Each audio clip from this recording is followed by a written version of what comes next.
Thank you very much for that update, Machrine. Moving on to other news making headlines this afternoon, power utility Eskom will continue to create a conducive environment to stimulate the growth of emerging black coal miners into major coal suppliers. Eskom's interim group chief CEO, Machela Gogo, says their policy of sourcing coal from majority black-owned suppliers is a thorn on the side of many of the company's coal suppliers. He said certain suppliers subscribe to a once empowered, always empowered principle, but Eskom will continue to insist on procuring coal from 50% plus black-owned coal miners. The clarification comes as there are reports of Exxaro's black shareholding to be reduced to about 30%. Eskom is seeking a meeting with Exxaro to understand how they plan to comply with the 50% plus policy requirements. Well, joining us on the phone line is Eskom spokesperson Khulu Phasiwe. A very good afternoon to you, Khulu. Thank you so much for joining us. What has prompted Eskom to reiterate its stance on the pro-black procurement policy? Well, I suppose the trigger for this was the weekend media reports, which were suggesting that one of our biggest suppliers, which is Exxaro, is going to lose its BE partner sometime in April next year, we are told. So we're saying if this is true, we just wanted to remind everyone in the energy sector, especially in the coal mining sector, that those who are having any dealings with us, they need to comply with our regulations. And this is in addition to the government-own regulations. The regulations from government are saying they need 26% black ownership. We as Eskom are saying we want to double that. We want at least 50% ownership for you to have any contract with Eskom in terms of coal supply. Khulu, what are the objections that have been raised by the coal suppliers against this policy that's favoring black majority companies?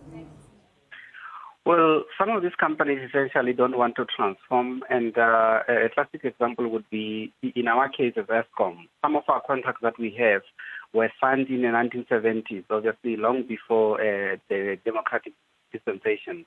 So we have 40-year contracts, and some of these companies are almost reluctant to bring on new partners, despite the fact that government has made at least a minimum requirement of 26% black shareholding.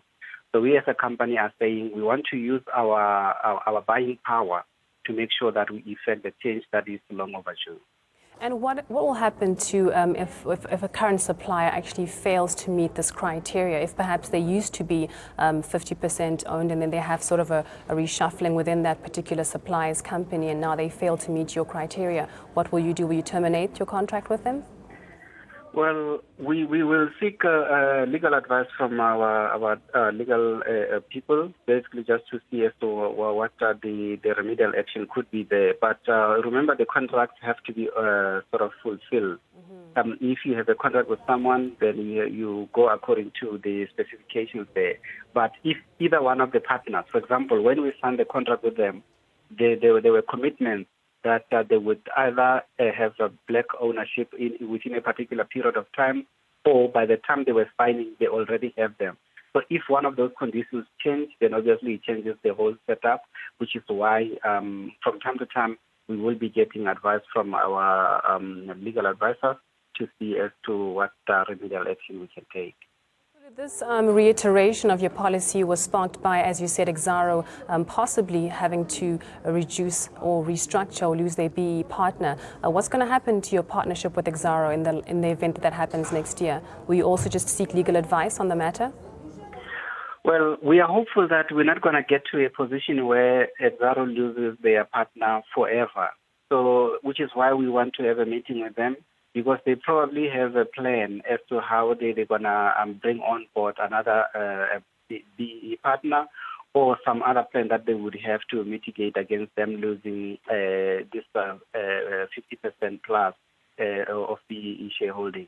So we will see as to where it goes. But from our side, we don't want to preempt and possibly also create an impression that we're going to cancel their license or sort of their contract or whatever. So we are hopeful that they do have a plan as to how they're going to close that gap. And that's how we approach this. We approach this negotiations in a very open-minded way so that we can hear them out and they also can hear us as to why we're insisting on having a 50% plus black ownership.